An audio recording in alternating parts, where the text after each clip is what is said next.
अब देखते हैं, ये आपका प्रश्न क्रमांक 5 है। क्या है? निम्न समीकरण निकाय के लिए k का मान ज्ञात कीजिए जबकि समीकरण निकायों के अनंत अनेक हल है।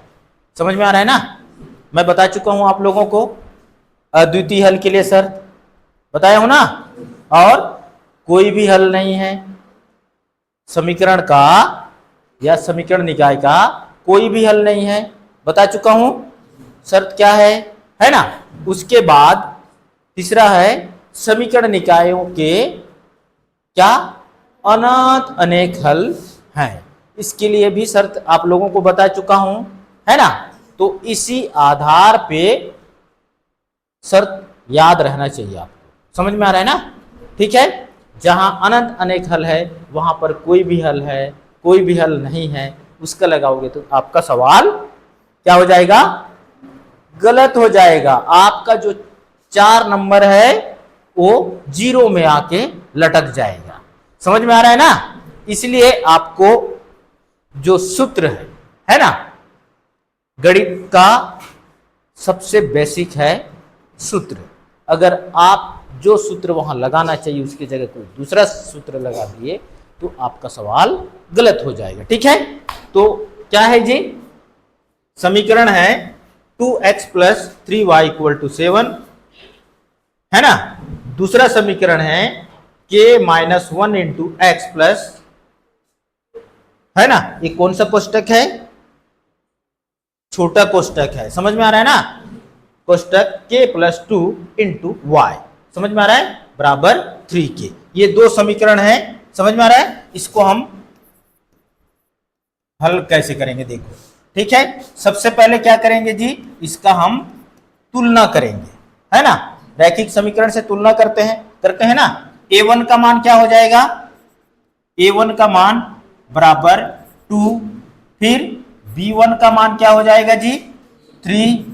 समझ में आ रहा है? c1 का मान क्या होगा? 7। ठीक है। दूसरा समीकरण ये है। समझ में आ रहा है? यहां पर a2 बराबर क्या होगा?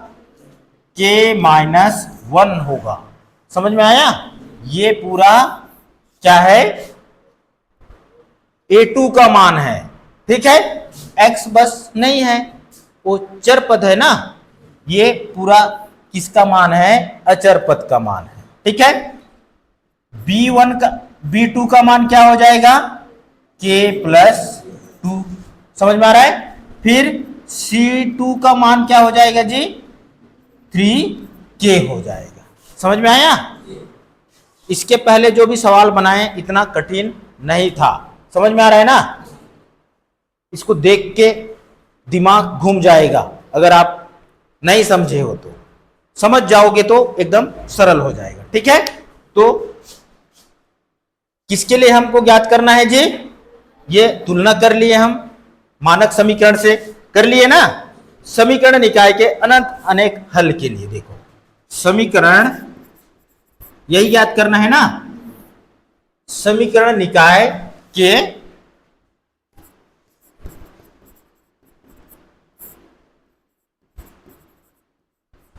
अनंत अनेक हल के लिए। ठीक है। अनंत अनेक हल के लिए शर्त क्या है जी?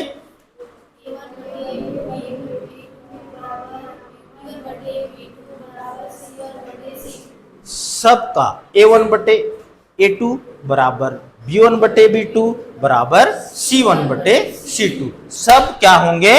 बराबर होंगे। सबका मान क्या होगा? आपस में बराबर होगा। सवाल को हल करेंगे तो पता चलेगा सबका मान बराबर है कि नहीं है। ठीक है। तो अब देखिए सवाल को कैसे बनाएंगे। ठीक है। क्या है इसका? शर्त है a1/a2 बराबर b1/b2 बराबर c1/c2। समझ में आया? अब इसमें हम क्या करेंगे जी? मान रखेंगे। क्या रखेंगे? मान रखते हैं। इससे तुलना किए है ना, यहां से अब हम यहां पर मान रखेंगे। रखो कैसे? a1/a2 मतलब 2/k होगा ना। फिर किसका? b1/b2 मतलब क्या होगा? b1/b2 का 3 ये है ना, ठीक है, 3/k+2 है ना, 3/k+2। फिर C1/C2 का मान क्या है, C1 का मान 7 है, C2 का मान 3k है, ठीक है, 7/3k हो गया। समझ में आ गया? यहां तक तो बिल्कुल सरल है, सरल है ना। आगे देखो, देखो हमको क्या करना है जी, मान ज्ञात करना है। इसके पहले भी हम लोग सवाल देख चुके हैं, मान ज्ञात करना है, लेकिन शर्तों के आधार पे। इसके पहले हम अद्वितीय हल का सवाल देखे थे। अद्वितीय हल के लिए शर्त केवल है, क्या है, a1/a2 not equal to b1/b2, बस उसी को लेकर हल करना है। समझ में आ रहा है ना, यहां सबको लेकर हल करना है, ठीक है। तो कैसे हल करोगे, देखो सबसे पहले ये दोनों मान आया है ना, आप दोनों में से किसी को भी हल करो। ये दोनों को सबसे पहले हल करो, फिर ये दोनों को हल करना, फिर ये दोनों। समझ में आया कि नहीं आया? इसके बराबर इसको अभी लो, फिर नेक्स्ट दूसरा बार में लेना, इसके बराबर इसको लेना।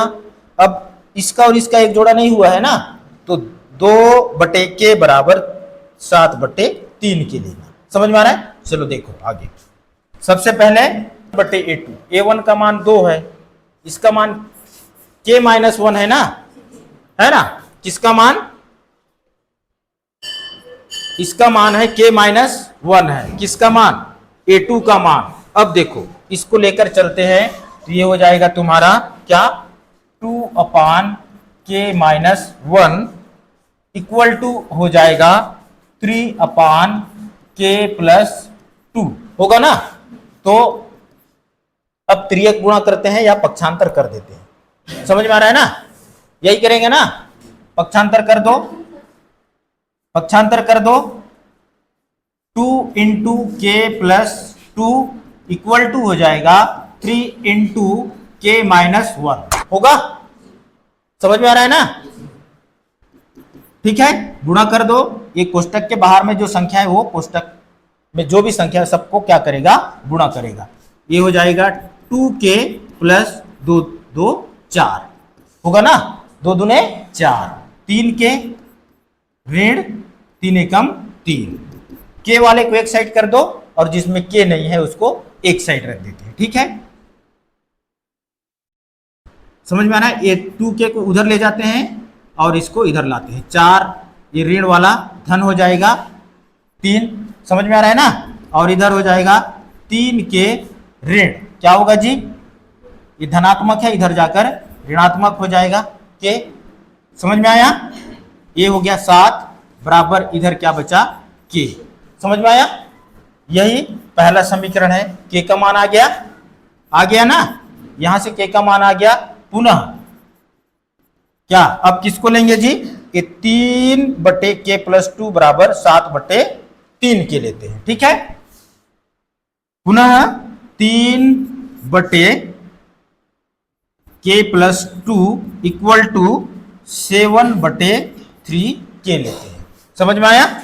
यही है ना, हल करते हैं आगे। त्रियक गुणा हो जाएगा, पक्षांतर कर देंगे तो 3 × 3k इक्वल टू हो जाएगा 7 × k+2 होगा ना। गुणा कर दो, 3 तिया 9 के बराबर हो जाएगा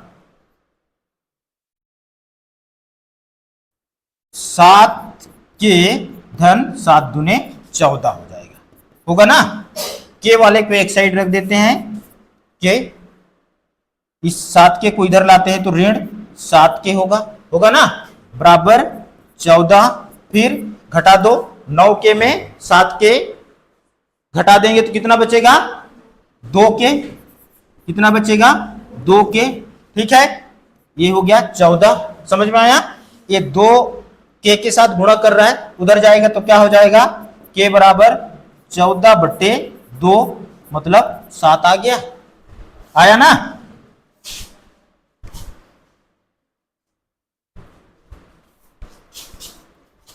अतः k बराबर कितना आया जी, 7। ये समीकरण नंबर 2 हो गया समीकरण नंबर 1, समीकरण नंबर 2। एक और बाकी है क्या बाकी है जी? इसका इसके साथ बराबर हो गया, इसका इसके साथ हो गया। अब बचा क्या है, इसको छोड़ दो, है ना। इसका दोनों के साथ हो गया, इसके साथ भी, इसके साथ भी, इसके साथ भी हो गया। अब बचा है हमारा ये दोनों का जोड़ा को हल करते हैं, ठीक है। तो ये हो जाएगा दूसरा क्या, 2/(k) बराबर हो जाएगा क्या, 7/3k। समझ में आ रहा है? फिर से पक्षांतर कर देते हैं, जो इधर भाग कर रहा है इधर आके गुणा करेगा। 2 × 3k बराबर 7 × k-1। समझ में आया? फिर क्या होगा, गुणा हो जाएगा 2 × 6k बराबर 7k-7 होगा। k वाले को एक साइड, 6k-7 के बराबर 7 होगा ना कि नहीं होगा? होगा। बड़ी संख्या का चिन्ह यहां क्या है, ये केवल ऋण है, ये ऋण है ना, ये हो जाएगा ऋण k और ये हो जाएगा ऋण 7। ऋण से ऋण कट गया, k बराबर 7। समीकरण 1, 2 व 3, ये समीकरण नंबर 3 हो गया।